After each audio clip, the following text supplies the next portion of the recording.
Alors ici, pour vous présenter l'utilisation de votre calculatrice TI en mode suite. Alors voici mon émulateur TI.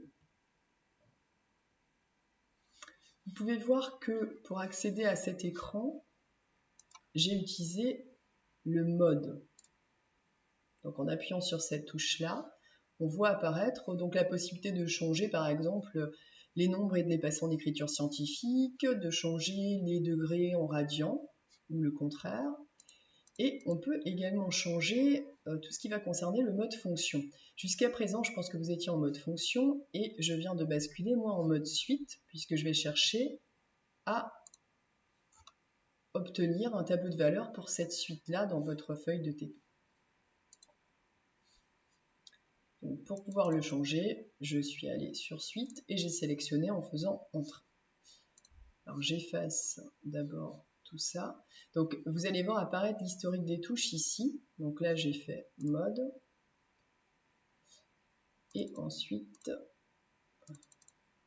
suite.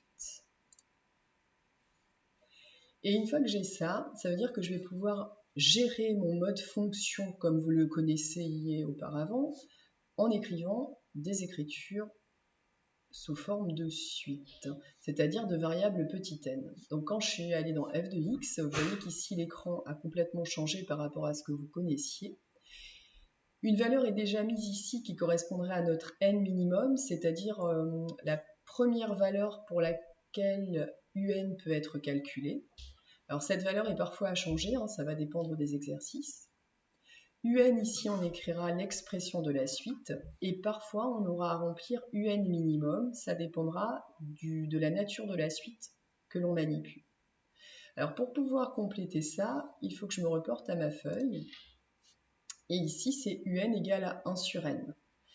Pour n supérieur ou égal à 1, ça veut dire que 1 c'est mon point de départ pour petit n, c'est mon n minimum, vous voyez n minimum égale à 1.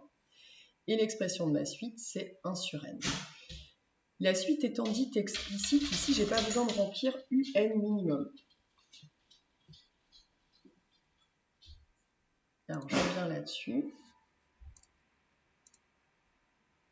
Et donc, le petit n, je vais le chercher ici. Et ça, je n'y touche pas. Ensuite, ce que vous avez besoin de faire, c'est de régler la table pour pouvoir la voir sous cette forme-là. C'est-à-dire une table qui commence pour n égale à 1, et nous, on va essayer d'avoir jusqu'à n égale à 10. On va voir comment ça se passe sur une TI. Pour la définir, la table, on va ici, donc seconde fenêtre. Définition de la table, donc ça c'est le début de la table, 1, et notre pas est de 1.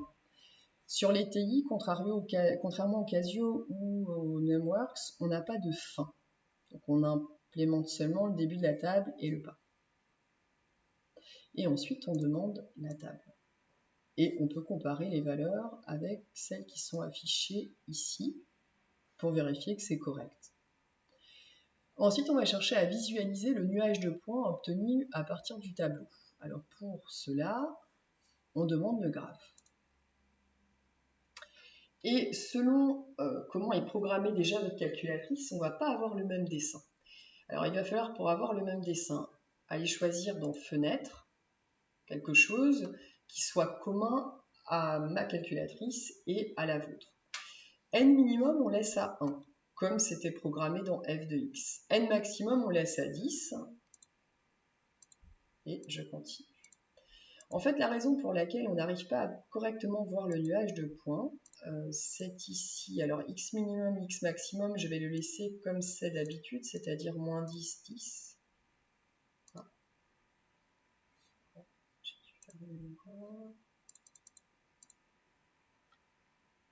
Alors, ça doit être 1. Non, je pense. Je regarde puisque j'ai dû me tromper en tapant. Pourquoi est-ce qu'il ne veut pas ça? Bon. Je vais mettre 0. Je pense qu'en fait, ici, il est possible qu'il ne veuille que des valeurs positives parce que les suites sont définies sur des entiers positifs ou nuls. Donc ici, je prends x maximum 10. Je vais essayer en fait de faire ressembler un petit peu à ça. Par contre, je commence à 0, ça c'est pour permettre de voir plus de choses sur le graphique. Y minimum, Y maximum, c'est là que je vais changer, parce que si on regarde le tableau de valeurs qui nous est proposé, qu'on obtient, le maximum, a priori, c'est 1, et le minimum va se rapprocher de 0. Alors que le minimum se rapproche de 0, et le maximum est de 1. Et là, quand je demande le graphe, je vois mon nuage de points apparaître. Ça vient du fait que j'ai changé, donc j'ai demandé de commencer à x égale 0, finir à x égale 10, et j'ai changé par contre les valeurs de y, c'est-à-dire qu'ici vous avez y égale 0 en minimum, et là vous avez y égale à 1 en maximum. Donc voilà pour le premier TP qui concerne les suites dites explicites sur TI.